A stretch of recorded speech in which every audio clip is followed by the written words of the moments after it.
Hi అండి, నమస్తే, welcome to my channel.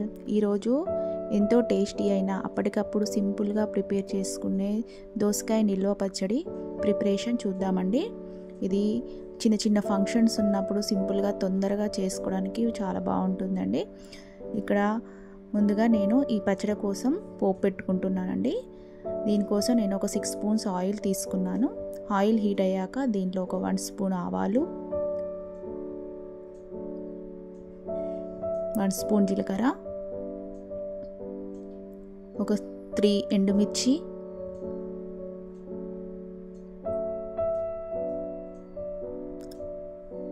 ఇక్కడ నేను ఒక 7-8 ఎల్లిపాయలు తీసుకున్నానండి. అవి కొంచెం దంచుకొని దీంట్లో వేసుకోండి. ఇట్లా ఎల్లిపాయ ముద్ద ఇలా దంచుకొని వేసుకోండి. ఇవన్నీ కాస్త వేగాక దీంట్లో ఒక 1/2 స్పూన్ పసుపు వేయండి. పసుపు వేసి ఈ స్టవ్ ఆఫ్ చేసి దీన్ని మొత్తం కంప్లీట్గా చల్లారనివ్వండి. ఇక్కడ నేను ఒక 1/2 కేజీ కన్నా తక్కువ దోసకాయలు తీసుకున్నానండి.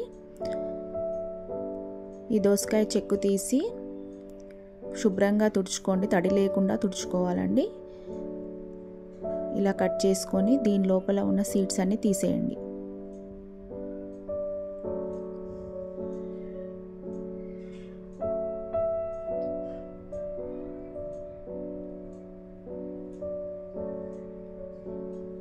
ఇలా సీడ్స్ అన్ని తీసేశాక చిన్న చిన్న ముక్కలుగా కట్ చేసుకోండి. వీడియోలో చూపించిన విధంగా ఇలా చిన్న పీసెస్గా కట్ చేసుకోండి.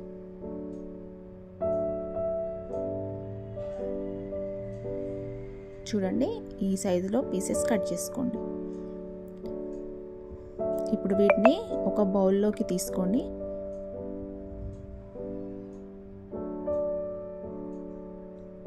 దీంట్లో ఒక 3.5 స్పూన్స్ కారం,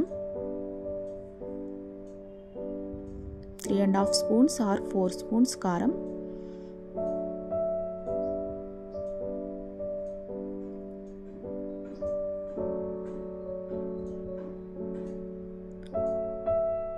నెక్స్ట్ 3 స్పూన్స్ ఉప్పు,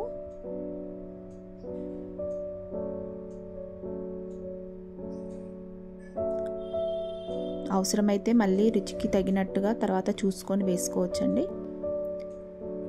ఒక టేబుల్ స్పూను ఆవపిండి, ఈ ఆవాలు వేయించుకొని మెత్తగా చేసుకోండి.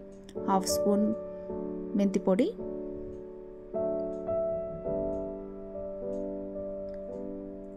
2 స్పూన్స్ నువ్వుల పొడి. ఇవి నువ్వులు దోరగా వేయించుకొని పొడి చేసుకోండి. ఇవన్నీ వేసుకొని బాగా ముక్కలకు పట్టేటట్టు కలుపుకోండి.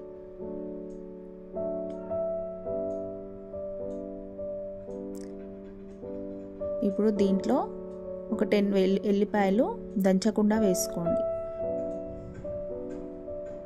తర్వాత మనం ముందుగా పోపు వేసుకున్నాం కదా, పూర్తిగా చల్లారాక దీంట్లో కలుపుకొని బాగా కలపండి.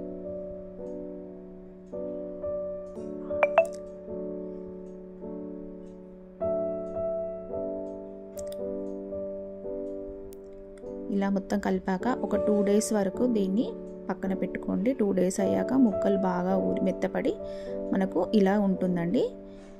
దీంతో మనకు దోసకాయ పచ్చడి ప్రిపేర్ అయిపోయినట్టండి. Thank you for watching.